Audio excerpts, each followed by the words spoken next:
गलत है मन, उसने गलत सलाह दे दी।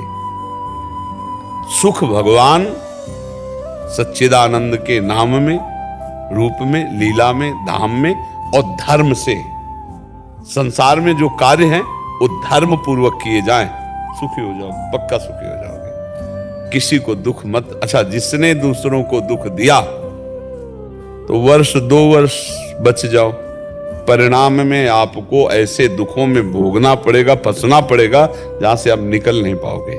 दुख का परिणाम दुख ही है। पाप कर्म दुख ही देंगे, कभी सुख दे ही नहीं सकते।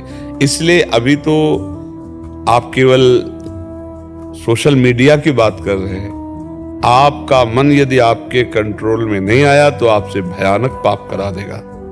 और वो पाप का प्रायश्चित, एक जेलर साहब आए थे, कह रहे थे सैकड़ों ऐसे कैदी जो चिल्ला चिल्ला के रोते हैं, आजीवन सजा हो गई। और वो चिल्ला के एक बार मुझे अगर छूट मिल जाए तो मैं संभल जाऊं। अब कौन उनका रोना धोना सुनने वाला है, वो तो आजीवन।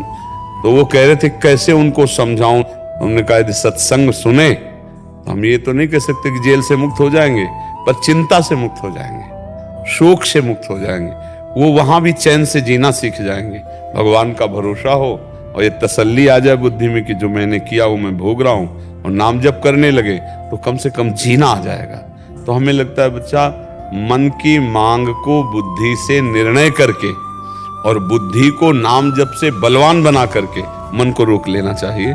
अन्यथा ये बहुत गलत आचरण करवा देता है, फिर रोने के सिवा कुछ हाथ नहीं लगता। सुख की, बिना सुख की चाह के कोई भी कार्य नहीं होता। अंदर से देखिए आप लोग, आपका कोई भी कार्य करने का जब मन होगा, अच्छा या बुरा, तो उसके परिणाम में सुख की, भोग की वृत्ति होगी, सुख मिलेगा। आप यहां क्यों आए हो? सत्संग से सुख मिलेगा। सुख की चाह, तो आप शराब क्यों पीते हैं? सुख की चाह। मांस क्यों खाते हैं? सुख की चाह। व्यभिचार क्यों करते हैं? सुख की चाह। जुआ क्यों खेलते हैं? सुख की चाह। हिंसा क्यों करते हैं? सुख की चाह।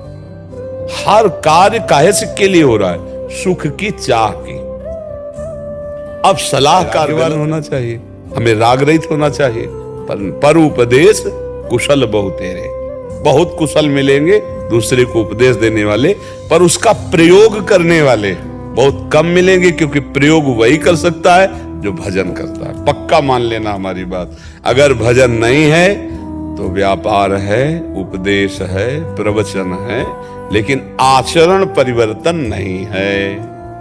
जीवन का दिव्यता का जो वो नहीं है। तो ज्ञान तो सबको है, पर ज्ञान का प्रयोग, जो सत ज्ञान है उसका प्रयोग। देखो, ज्ञान तो गांव में हमने गंवारों को भी देखा है। ज्ञान में जब कोई मरता है तो दूसरे लोग समझाने आते हैं, मुंह में बीड़ी है, भैया एक दिन सबको जाना, काहे को रोते हो? नहीं रोते, ज्ञान है ना, बीड़ी नहीं छोड़ सकता और सबको जाना है, ये उसको ज्ञान है। मतलब ज्ञान तो हमें लगता है कोई ऐसा नहीं जिसको ना हो।